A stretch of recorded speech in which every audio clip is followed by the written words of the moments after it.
Namo Buddhaya. We pay homage to the Blessed One, Supremely Enlightened Buddha. Sadhu, sadhu, sadhu. We pay homage to our teacher, Luka Swami Mahanse. Sadhu, sadhu, sadhu. So we finished the Nibbedhikasutta, right? Discourse on awakening. Did you learn beautiful things? Any?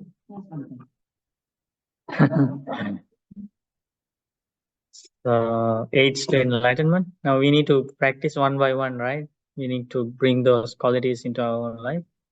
Do you remember some of them? Like, I remember the associating with friends in the Dhamma, practicing precepts. Huh? The 10 talks. Yeah, listen to those 10 types of awesome talks. Energy, effort. Yeah, developing energy to, develop awesome qualities. And then wisdom. Wisdom. Also some meditations. That are some meditations. What are those meditations? Asubha, Metta, Anapanasati, Anicca, Anatta. Everything was there, right? So do you have any questions?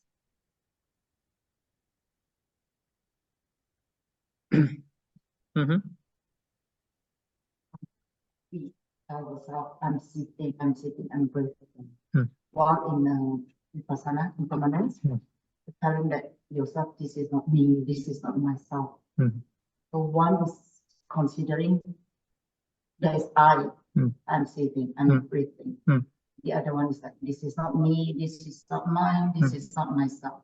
Who asked you to do think I am sitting? Or just focusing on the posture?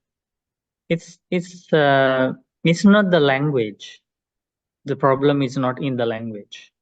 So the question here is that one of the friends here asks, when we do Vipassana meditation, we practice this notion of non-self, and there is no me, no I am, not myself. But for example, not only while breathing, but how about when we do loving kindness? We still think I am, right? May I be free from anger. May I be free from ill will. So there we talk about I. And even the Vipassana, we talked about the absence of me and myself, right? So it is a very common question people ask. Even a few days ago, somebody asked about the same question.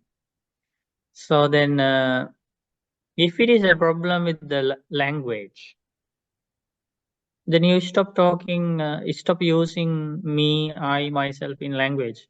Does that mean that you abandon this self-view? How about animals? They don't say me, I, myself, anything. Does that mean that animals have abandoned the notion of self? No. There is a person who cannot speak, let's say. Does that mean that he has overcome this notion of self? No, it's not the language. Even if we remove the word me, I am, myself from this vocabulary, still this view of self will not be eliminated. There is a path to do that, which is the Noble Eightfold Path. That is the only way to overcome or to eliminate this notion of self. Now think about the Arahants. Before they became Arahants, they speak. They say, I am going. I am doing this. I am talking to that person. They use I, me, myself.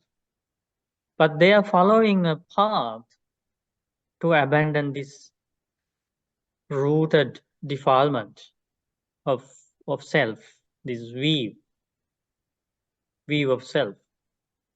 And gradually they abandon Sakkaya Ditti, the identity view, and ultimately they are liberated from these all notions of self by abandoning Attan the Upadan, the clinging to this self. But still they talk. I am eating. I am going. I am talking. But what is the difference now? Even though they talk like that, they don't have any notion of self inside. It's uprooted. So they use it for the communication, just for the communication. So it's not the language. It's not a problem of vocabulary. Right, Ben?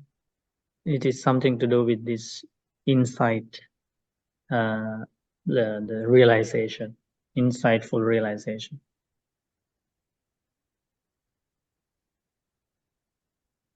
So you can always do loving kindness meditation, saying, may I be free from anger, may I be free from ill will. There is no danger of that.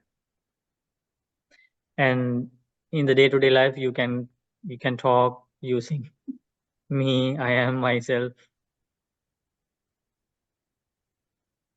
It is not the problem. Did you understand now? Understand. Frustration still. Yeah. So it's the noble eightfold path is the doing the work, not the words itself.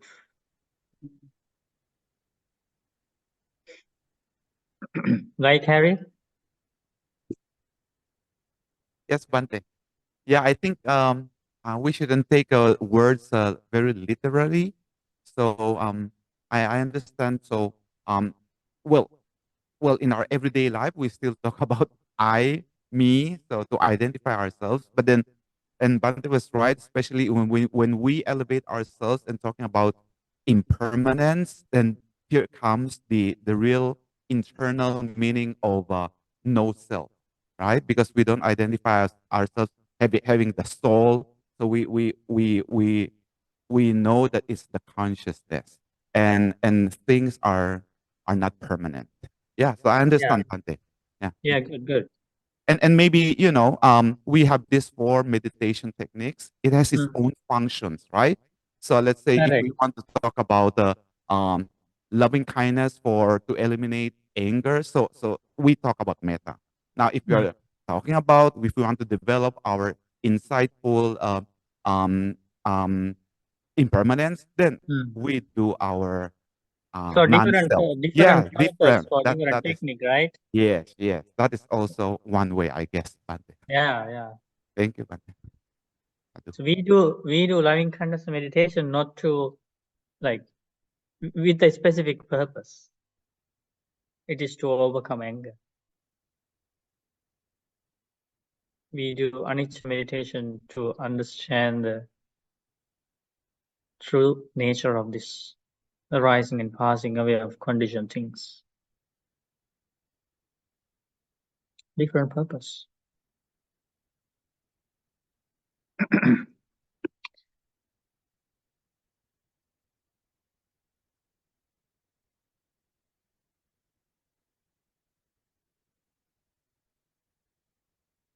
So, do you know how to find a sutta easily? Is it bookmarked here?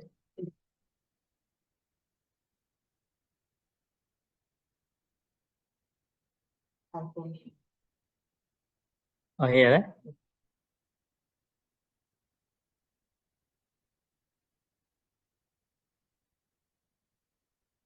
But if somebody who doesn't already know this, how do they find?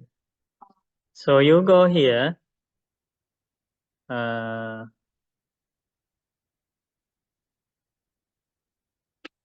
me. So we go here. For name, right? Yeah. Okay, so let's say first time you try to find a sutta easily, right? So you type name dot reading faithfully .org. Okay, name dot reading faithfully .org. That is what you type first. You hit enter.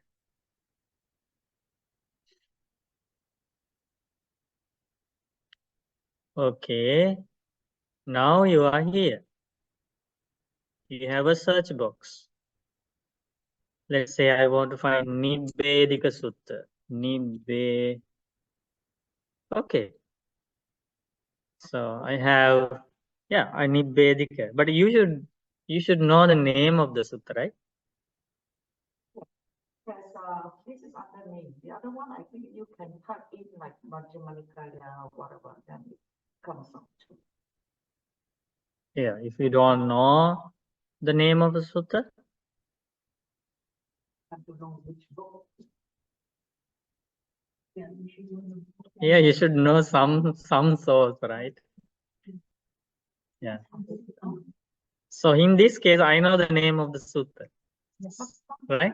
So then I want to find out where it is on the Sutta Central website. Once we say something, a sutta's name, but we only get the beginning. So we use that beginning to type in and then everything comes up. Beginning, like the content of the sutta? Yeah, but they say body pakya. Like, we only hear body, like so type body, and then everything comes up.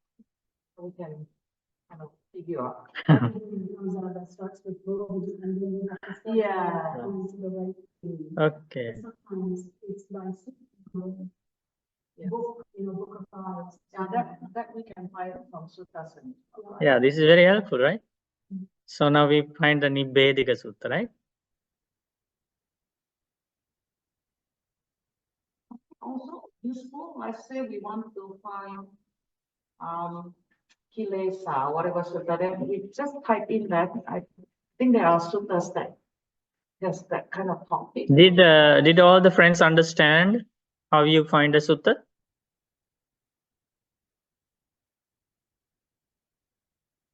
If you know at least a part of the sutta or the name of the sutta and you don't know where it is, then you type there.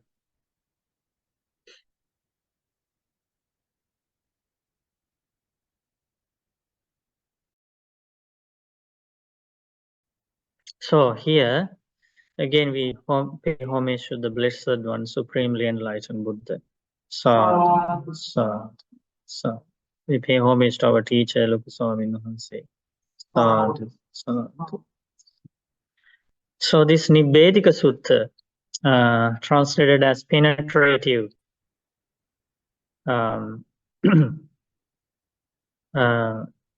it's about seeing things as they really are, like how to attain penetrative knowledge, insightful knowledge.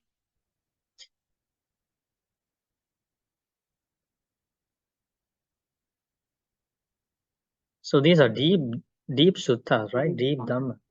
We just finished a very deep sutta, and now again we are going to discuss about a very deep sutta.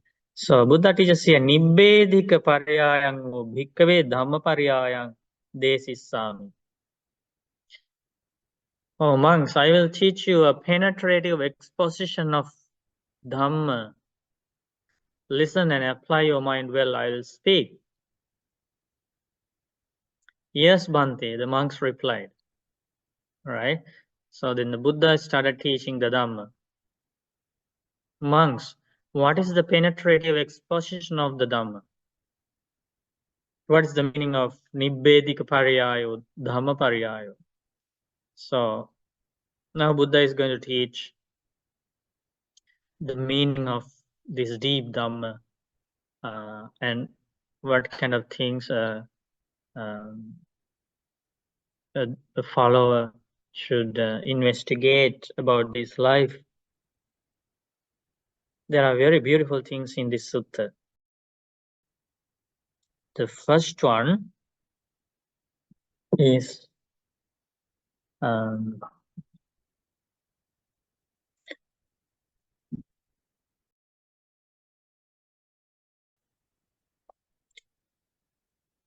are 6 topics in this sutta. Buddha teaches 6 types of things. So if you go to the summary of one thing here,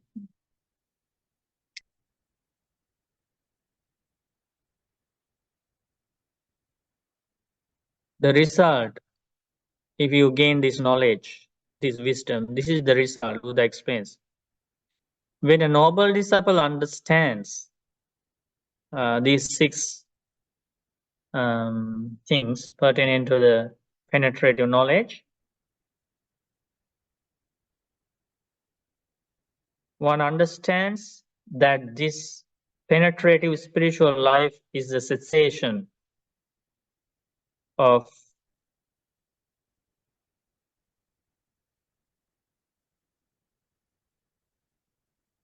here.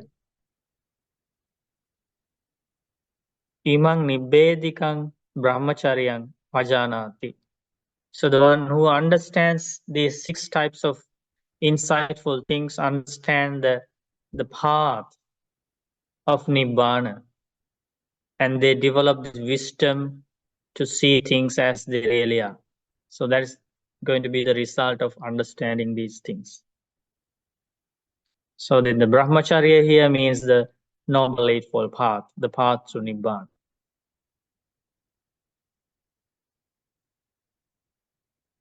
So what kind of insight do we need to achieve or develop in order to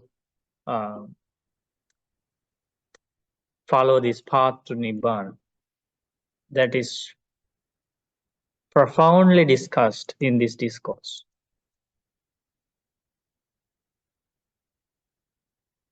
Can everybody see the discourse on the screen? So the first one is Kama Bhikkhave Veditabbo. Kama or Kama. So this is the topic.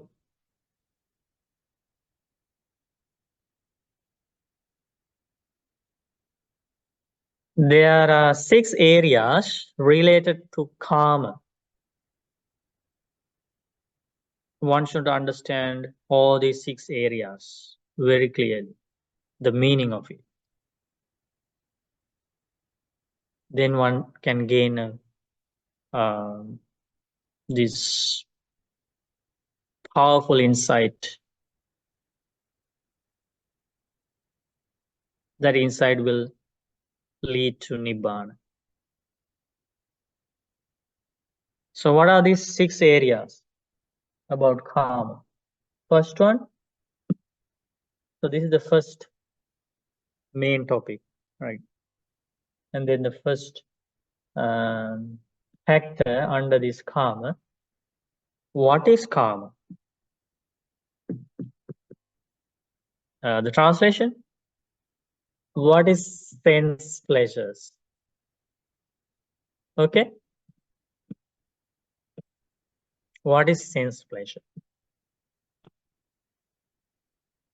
That is the first knowledge we should gain.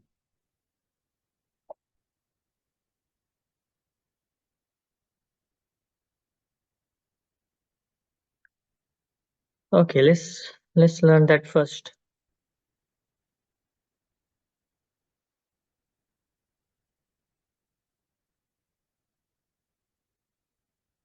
what is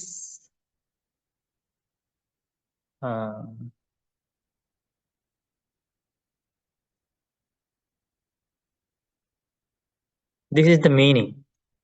Panchime bhikkave kama guna. Buddha teaches there are these 5 types of sense stimulation.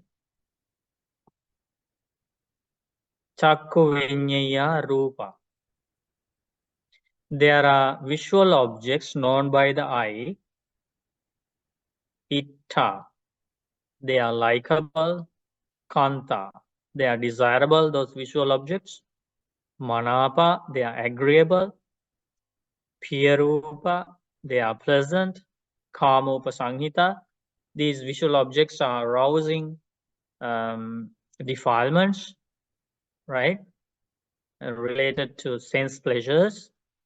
Rajaniya. So that is the first type of karma. Karma guna.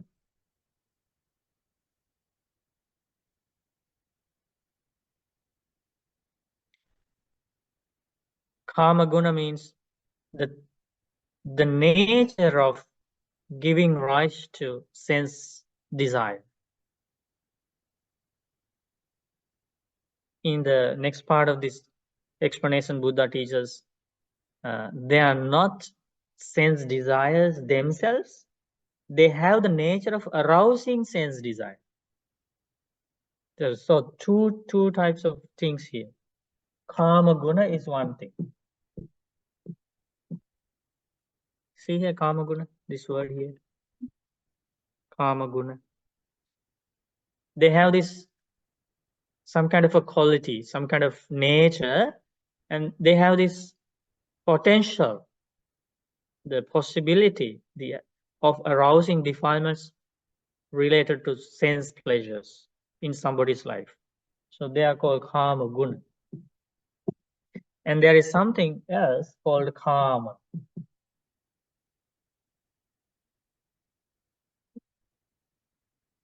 Yeah, Buddha is going to explain the difference. So first, we are going to learn about this karma guna, right? What kind of nature they have. And there are sounds known by the ear. They are likable, desirable, agreeable, pleasant, sensual, and arousing. There are smells known by the nose, right? Likable, desirable, arousing defilements. There are tastes known by the tongue, desirable, agreeable, pleasant. There are touches known by the body that are likable, desirable, agreeable. You understand?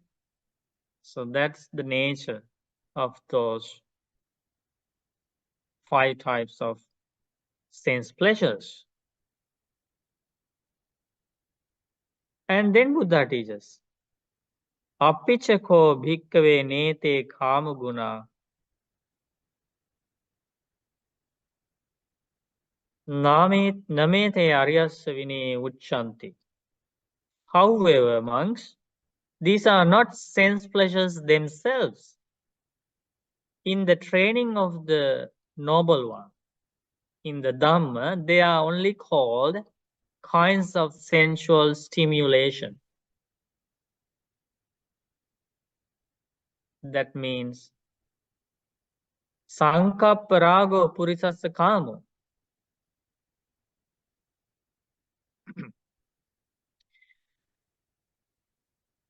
This is just an intention. Imaginary, like some kind of imagination in the person's mind. And this imagination binds this person to that external object. The world's, this is beautiful. Nete kama ayani chitrani loke. The world's beautiful, pretty things are not sense pleasures. They are just kinds of sensual stimulation. They are not sense pleasures themselves. greedy intention, this imagination, the misunderstanding, distorted perception in person's mind is sense pleasure. The world's pretty things stay just as they are. Tittanti chittani tatheva loke. But a wise one removes desire for them. For a wise person, those things are no longer the objects of arousing defilements in that person's mind. Because the wise one understands the true nature of these objects that were discussed first. The sights known by the eye, the visual objects, likable, desirable, agreeable, sounds, smells, taste, touches. For a wise person, they stay the same way. But there is no craving for them. So that is the difference between kama guna and kama. Sankappa rago purisassa kama. If this sensual stimulation is the same like sense pleasures, then a wise person cannot remove the desire for them.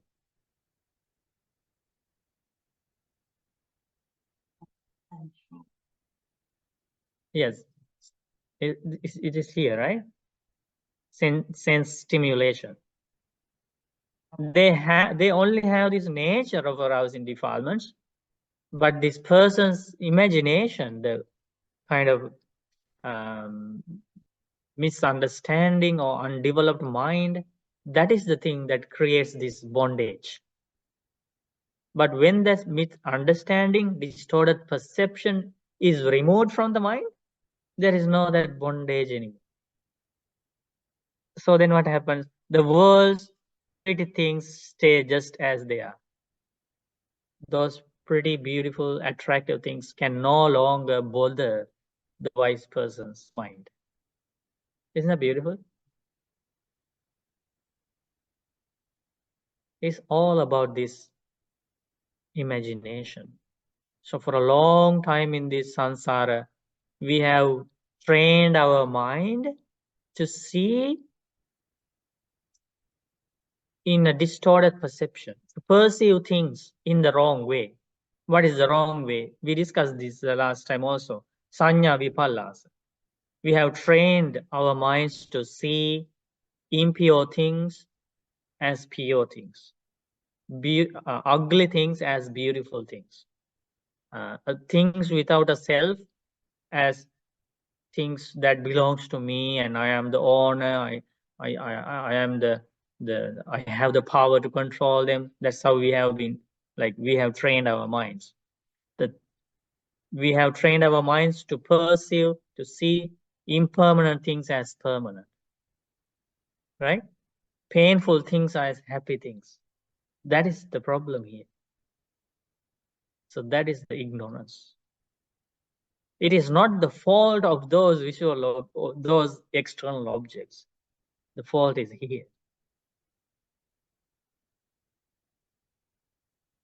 Okay, Ray, please ask your question.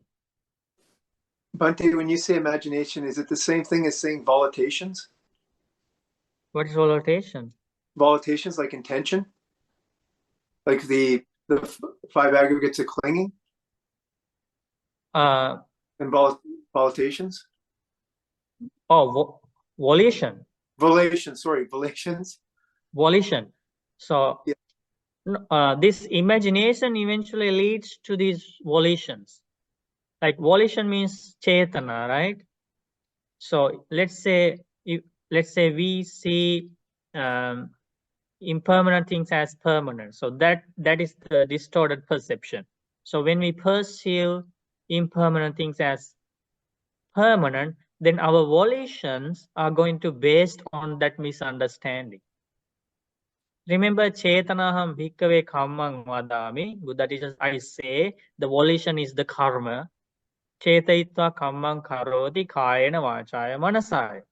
having thought, somebody makes karma by body, speech, and mind. So now what is the base? Distorted perception, seeing impermanent things as permanent. And you have that distorted perception, that imagination, that is a wrong thing, but you cannot avoid now your volition. You cannot change the volitions, because now volitions are going to be based on your misunderstanding.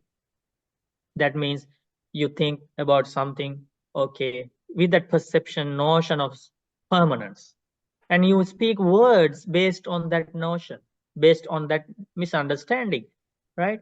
And then you think, I want to own this and no one should get it from me, and like that, lots of greediness associated with that misunderstanding.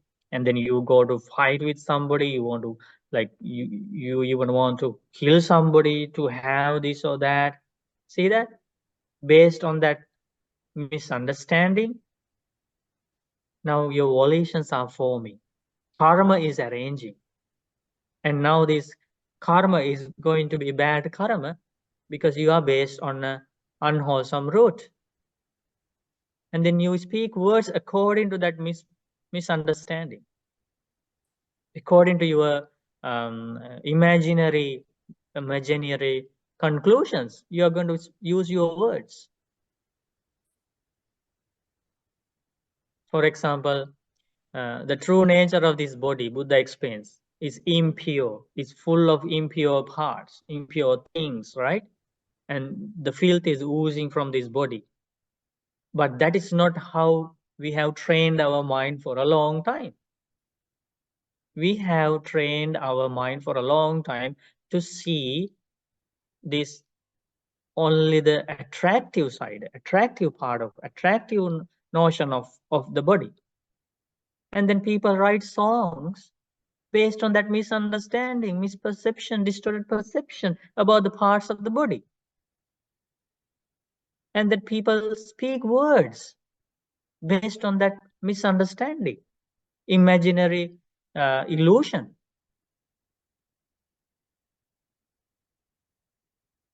And then people act accordingly. Isn't that the entire world? That imaginary illusion is completely eliminated in Arhan's life. Ordinary people will enjoy listening to those songs, entertaining, right? They will think so many things about those, the parts of the body, about people. But you think the Arhants think the same way? No. Because they have understood the true nature. There is no distorted perception anymore in their life. Now you understand the difference? Two different levels of understanding things. Thank you, Bhante. So where is the peace? Where is the true inner peace? In the ignorant world or in the insightful world? Where is the true peace? It is in the insightful world. All these problems based on craving, lust, greediness, attachment, clinging, all these problems are in that ignorant world, in that illusional world, in that imaginary world. Those problems don't exist in the world of Arahants. They have this lasting peace, never changing peace, ultimate peace, always in their mind. Defilements cannot do any harm, any danger to their peace of mind. It is based on the realization of the truth of life. Isn't that beautiful? So powerful. One should, little by little, day by day, try to get there. Buddha teaches, it is enough now. It is enough. You have been tricked by this mind for a long, long time and you have suffered a lot. It is enough. It is enough to be liberated now. It is enough to be dispassionate about things. It is enough to be disenchanted in these things. It is, you know, this own mind is cheating us for a long time, and because of that, Buddha teaches we have been reborn in hell. We have been reborn as animals for a long time. We were reborn as ghosts for a long time. Suffered a lot in these painful realms. And we got killed in the battlefield many times. A stream of blood was shed. Stream of tears was shed, right? That is the journey. It's all because of not understanding the true nature of things. Now Buddha is helping us to do that. Finally, in this life. Okay, Harry. Now, Buddha Bante. Bante, I recall in our basic psychology class, so I had psychology. So it all we have the same thing. We discuss about this. I remember professor saying about there's always stimulus, which is the external. There's a stimulus and there's a response. So the response is coming from our senses. So what the professor says that once there's a stimulus, like what Bante is saying, sensual stimulation. Once there's a stimulus, then there is always an automatic response from us. Now, so yeah, yeah, what we were talking here yeah, was that response is based on a distorted perception and ignorance, right? Yes. That's what I'm driving at. So mean to say, so Bante, the response is always automatic, it's natural, it's safe. But Bante, Buddha is saying that we should, because the response is the contact from our consciousness and the senses, right? So the response, and after that, I think the Buddha is saying that we should not go next to the feelings and to stop the craving and the clinging, right? Am I right, Bante? Yeah, response will definitely the response Well, will be there will have be response. altered. Yeah, response will be completely changed, and response will be completely realistic when the distorted perception is removed. I'll show you a beautiful example for that. I get the meaning, Bante. Yes. So the perception, the feelings is the one that is changing things. Yeah. But the response is always automatic because once we see something, we respond, we turn around. But then it stops there, right, Bante? Yeah, what so Buddha the is saying. response, Okay. yeah, response is based on our ignorance or the wisdom. Okay. If there is ignorance, then the response is according to that ignorance. If there is wisdom, then the response is according to that wisdom. Okay, we know about the response of ignorance because that is how we live our day-to-day life, right? We respond always with that ignorance. But isn't that important to know the response of a person with wisdom? I will show you a beautiful example, okay? Thank you, Bante. Thank you, Bante. See if I can find that. So we go to this again. Can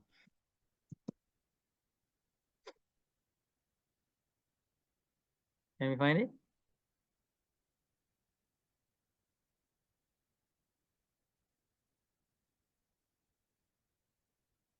This is only from Sutta Central, right? Not from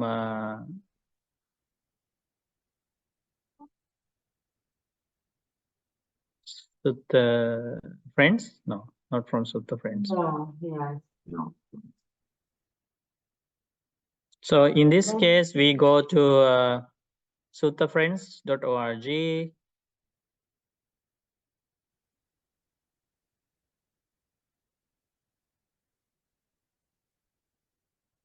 And we go to Theravada, the verses of Arahant nuns.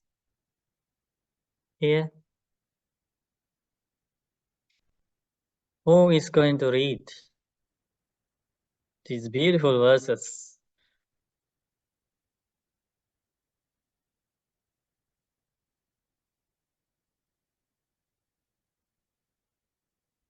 Is that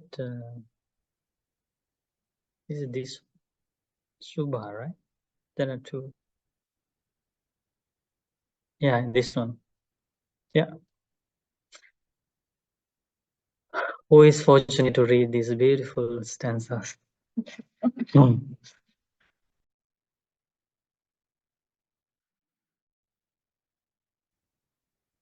I have shared this screen. Can everybody see? Okay, so this is the opposite of our illusional world. Okay, imaginary world. This is the realistic world. We don't say negative or positive. Instead, we say realistic world. The world of true happiness. Okay, can everybody read together? Then, okay. So, the verses of Arahant Nan, Subha, who dwelled in the Jivaka mango garden. This Arahant Nan uses the power of Dharma to defeat an attacker. On one occasion, the nun Subha was going to the delightful Jivaka mango.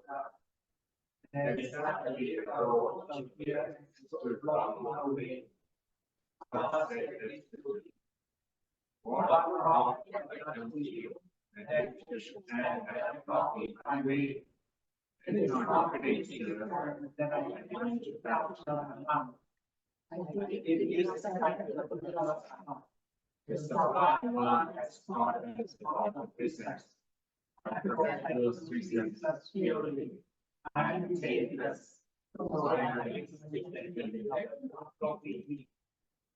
have the disturbed mind. My mind is undisturbed. You are a devout person. I am a stainless person with no lust. I am liberated from every single defilement. So why are you standing here blocking me? so let me pause here. So okay, this is about the response of the ignorant illusional mind with delusion.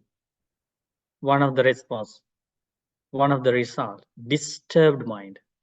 The people who live with that ignorance, people who perceive things with that distorted notion, they have to live with a disturbed mind. There is no inner peace. It's lots of restlessness inside. Lots of unsatisfactoriness. That is what she is explaining here. But on the other hand, the person who understands the truth of this life has an undisturbed mind. Right? So that is also important to understand. Where because everybody is like these wise people in the world, they are wondering like how to achieve this inner peace, how to overcome this restlessness, how to get rid of this pain of a disturbed mind, right? They are searching for answers. So this is very important. She says, I am liberated from every single defilement. What is defilement? Defilements are negative, evil, unwholesome thoughts in the mind. So why are you standing here blocking me? Okay, there are wrongs. This person speaks. Now you can see the response of disturbed mind, of an ignorant mind. the language, the volition, the words. You see the difference, and at the same time you see the difference, the words, the language, the volition, and everything of a person with an undisturbed mind. Okay, can you please start?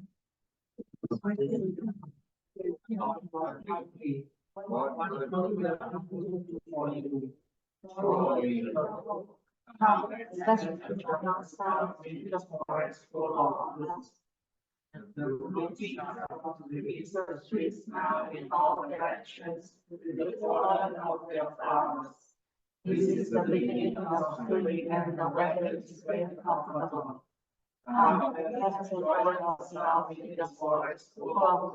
So these are the words in the songs in the ordinary world, right?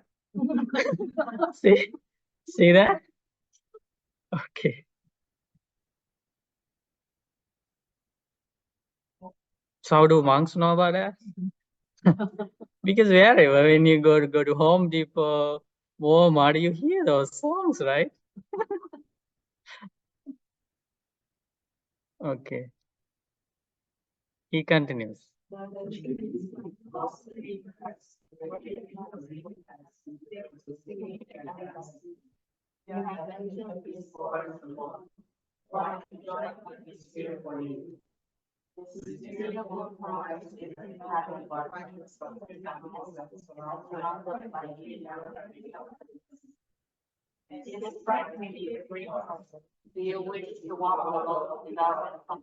See how he tries to, like, what is the word? Tempt? Also how he tries to show her that you are helpless. I am here to, I am going to be the protector of you, right? So this is how this, you know, the delusion responses, you know, delusion of the mind. And it's like in the ordinary world, it's like you appear to be acting for the welfare of somebody else, but in reality, you are looking for something else, right? It's completely, it's the nature of a cunning mind. It's not coming from the heart.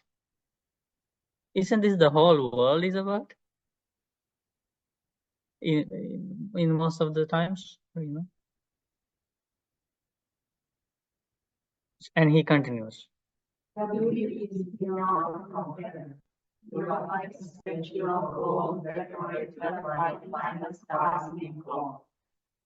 incomparable one. You shine with beauty like the American golden statue. You are like your leaders, shit by I dance all by your feet. We will both go to this together in this forest. I will devote my life to you. Oh, you have seen no there is no perseverance in come and be happy with me in my house. I will offer you my luxurious house and servant girls who will always attend to your needs. So he is lying. He is just a poor guy. He doesn't have any of these. He doesn't have any of these. And he cannot provide this in reality. He's just lying. Sounds like Mara.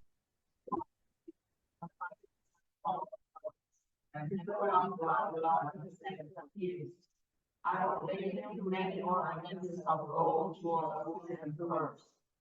In that palace, there is a bed made of sandalwood, with comfortable mattress and a well-washed, beautiful color. It is framed in a new costly woolen quilt. You can sleep very peacefully on this dragon. So why are you living this life, Lord? It is like the blue lotus lily contact by the because of your celibate life. You will grow old with your lips untouched by any man. What is celibate? This is the meaning. Celibacy. Okay, now the nun was listening to all these illusional words, and this nun is not an ordinary nun. She has realized things as they really are. She has achieved true peace, true happiness. She knows where the true happiness lies. She knows all those things. And this notion of this self is completely uprooted. This perception of beauty, the attractiveness is completely uprooted, and she is experiencing an advanced kind of beauty in this life that cannot be perceived by ordinary people. It's not that they don't understand what the beauty is.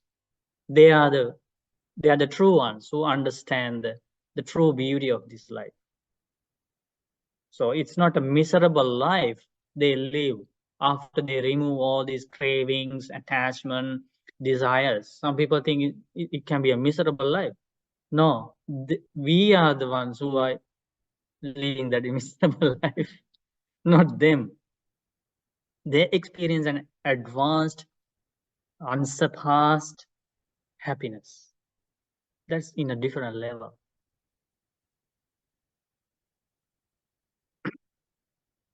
Now now you understand. Now we listen to the words of this delusion, not the truth.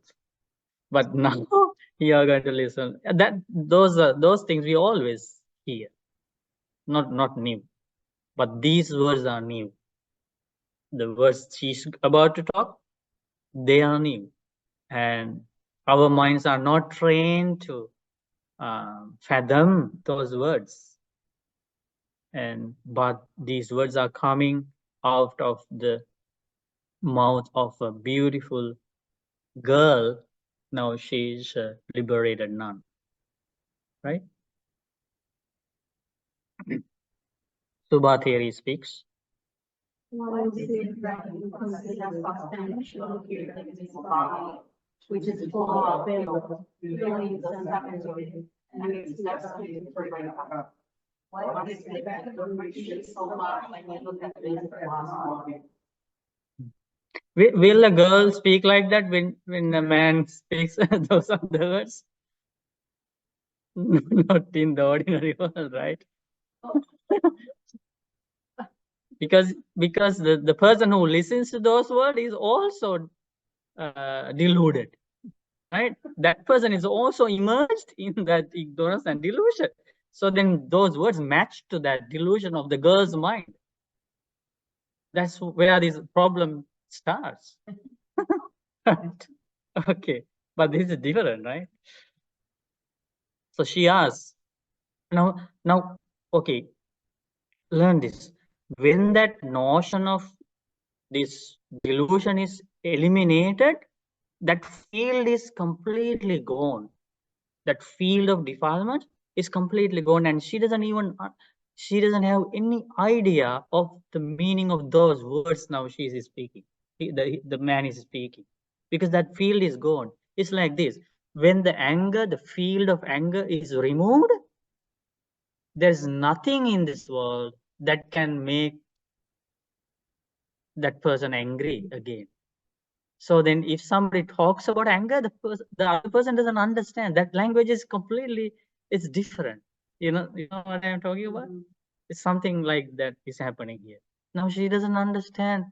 What are you talking about? Like, you talking about attractive, all this nice smell and all this thing? I don't understand. That language is very strong to me. That's what she's telling here.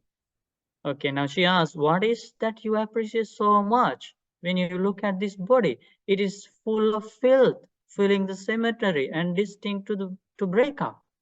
His entire life is immersed in this ultimate truth.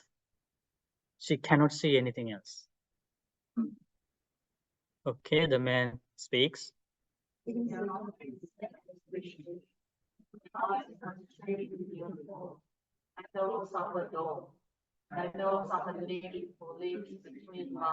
Has he seen him? No, he's lying. But these lies are enough to trick an ordinary girl. Right? Okay. When I see your eyes, my desire for sensual pleasures increases all the more. You're like a golden statue. The eyes on your face can be compared to the petals of a red rose. Between your eyes, my desire for sensual pleasures increases all the more. You the one with big eyes. You the one with the pure gaze. No eyes are dearer than me than yours. You need distinction. You never go far away. I shall always remember your eyes. Subha Theri. No, you wish to go like a wrong path. You see, you have the moon as a toy. You wish to jump over mountains. Understandably, the one who wish for is a one from the burden. That's a powerful one. This ripple with its stars, nothing can announce last in me. I don't know what else is anymore. I'm following the path of the life. I have rooted out lust. This is powerful, right? I don't know what lust is anymore. That field is gone. The field is gone. Now you understand the meaning of the difference between kama guna and kama, the sensual stimulation.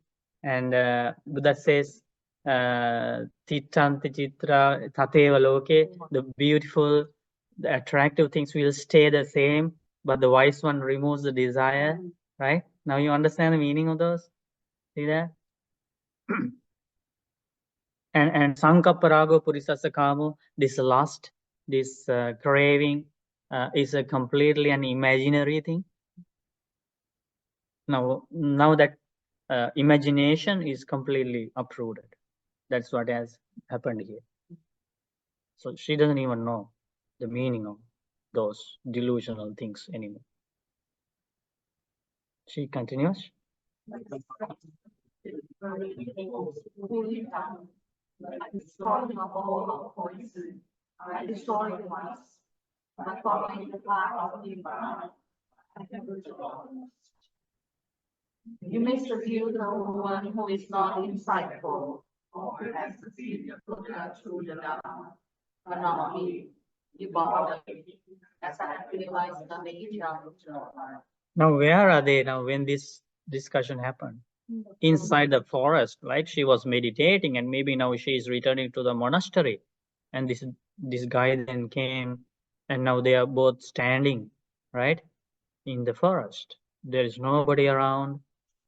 Like this like brave woman, right? Like those arahants are like, they go to these forests, meditate alone. There is no fear. Nobody can, like, do any harm. They have psychic powers.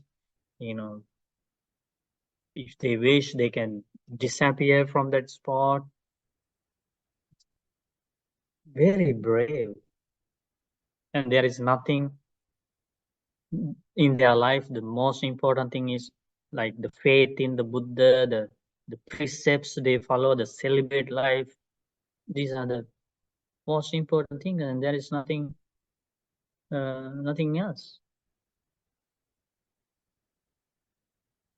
These are beautiful things, like see the words of an arahant, disciple of the Buddha, right? I have seen the Buddha through the Dhamma, right? I have realized the true nature of this life.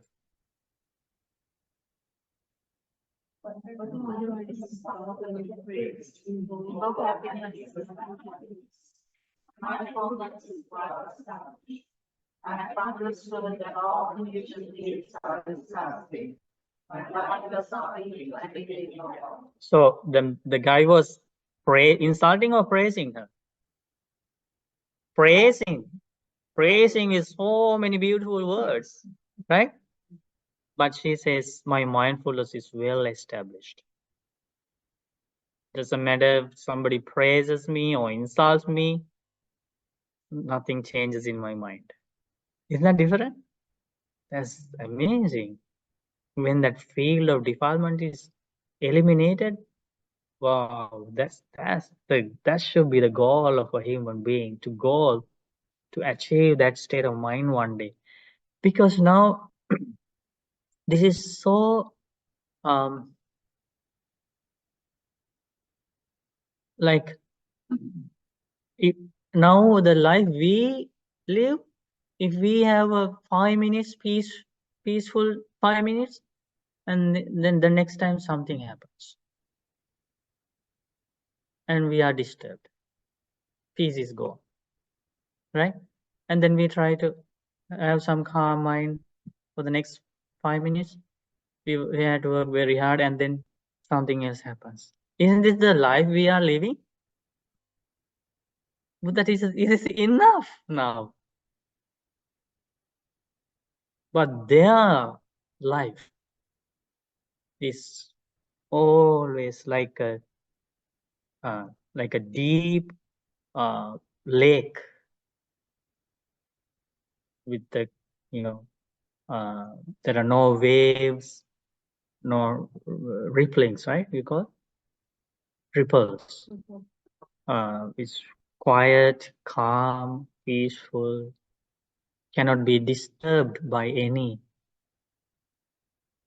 outside object or internal defilement. Isn't that the goal? Isn't that the goal of a human being, to achieve that state one day?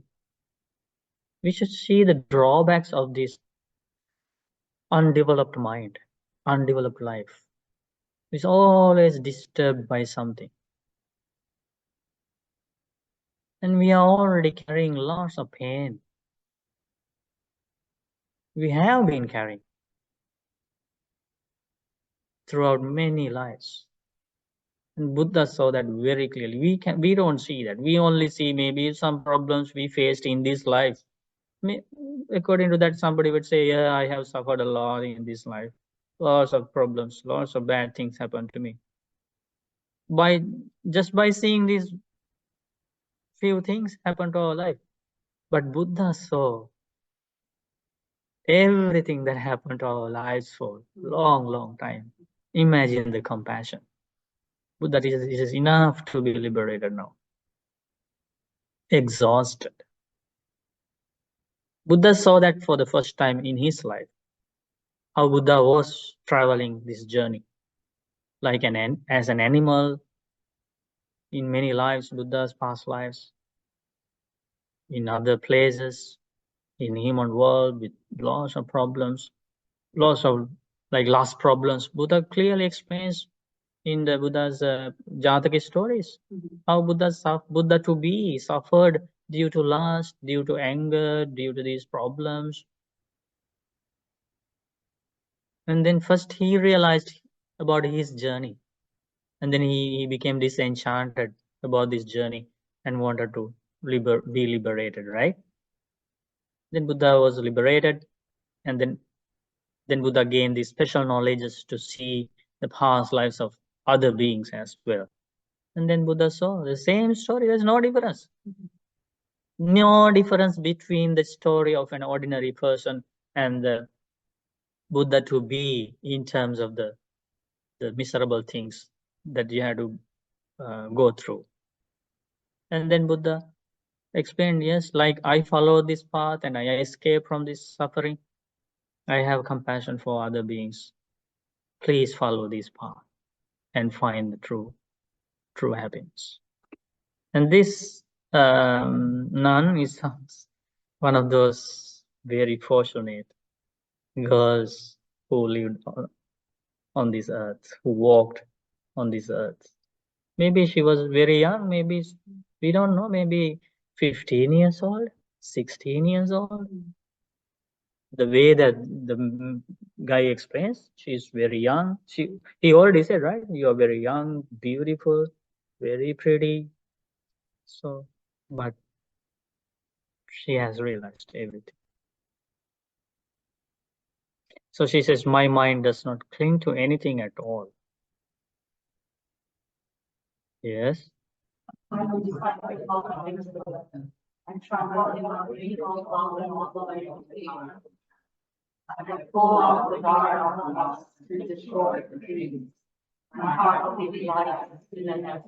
See that? Remember we were talking about an advanced kind of happiness they are experiencing.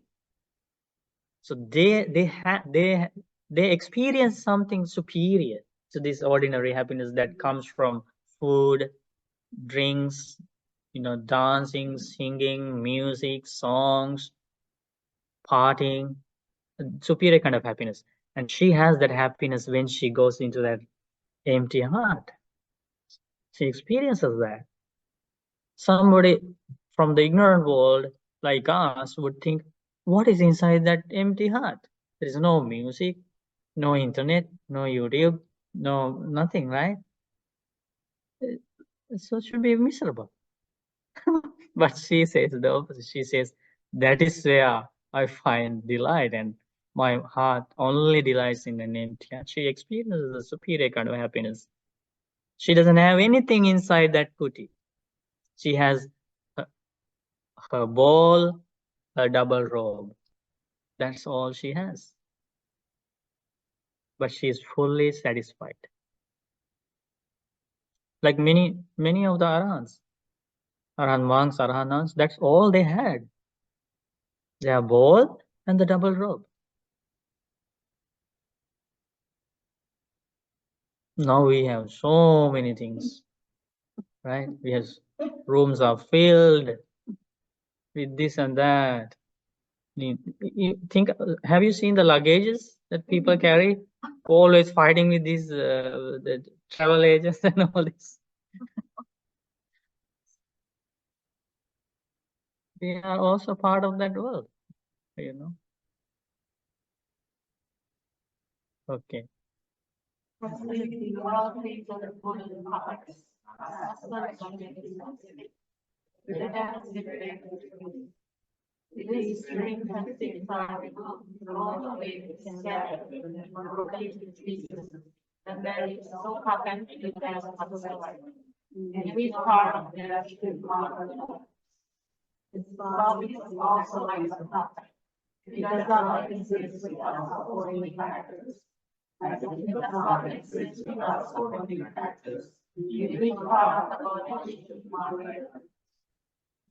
like you see a picture painted on a wall of a woman colored with this.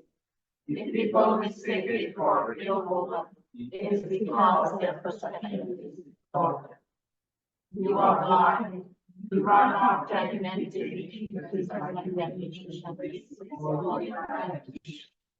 You are after the golden trees of God.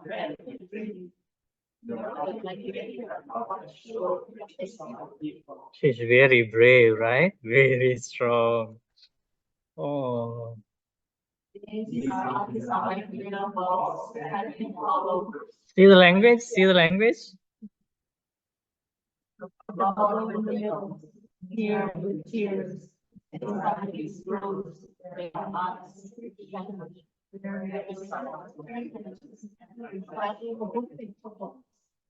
The good looking lady Suga was not touching her eyes.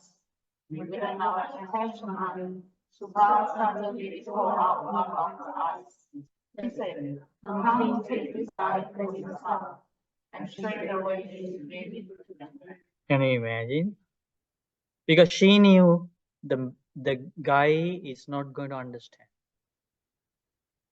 And she is on celibate precepts.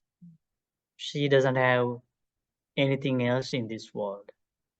That's what she was practicing. That is the most important thing in her life. And she can sacrifice anything, even her life, to continue her celibate life. And sacrificing an eye is nothing for such an enlightened nun. Because she tried so hard, right, to explain the truth to this guy, and he didn't understand.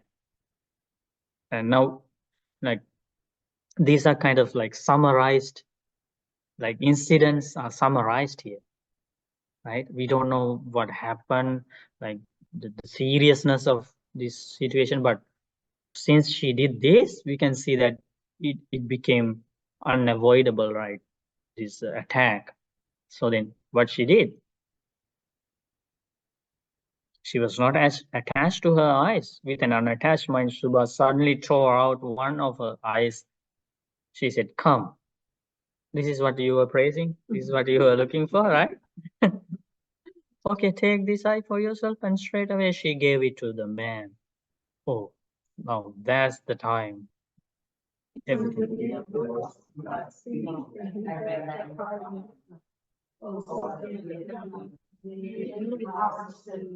Such a thing will not happen again. If one tries to attack a noble man like this, it is like embracing a lazy fire. It is like talking about the person won't get it. It's too late, right?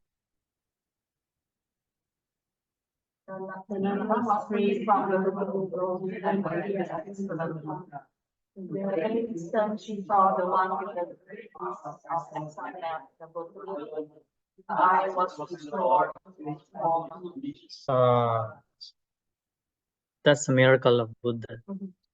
That's the power, right? Power of truth, power of precepts. Think about how much respect do arahants have for their precepts. How much respect. That is why we should respect these precepts. To follow the precepts, they even sacrifice their life to keep the precepts. Now people, debate, is it okay to drink a little bit of, alcohol? Would I still break the precept? These are the arguments, right? So,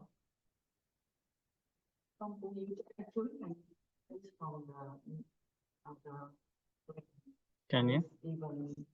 So now you have a very good understanding about the first one, right? So that is about karma. Okay, we discussed about sense pleasures.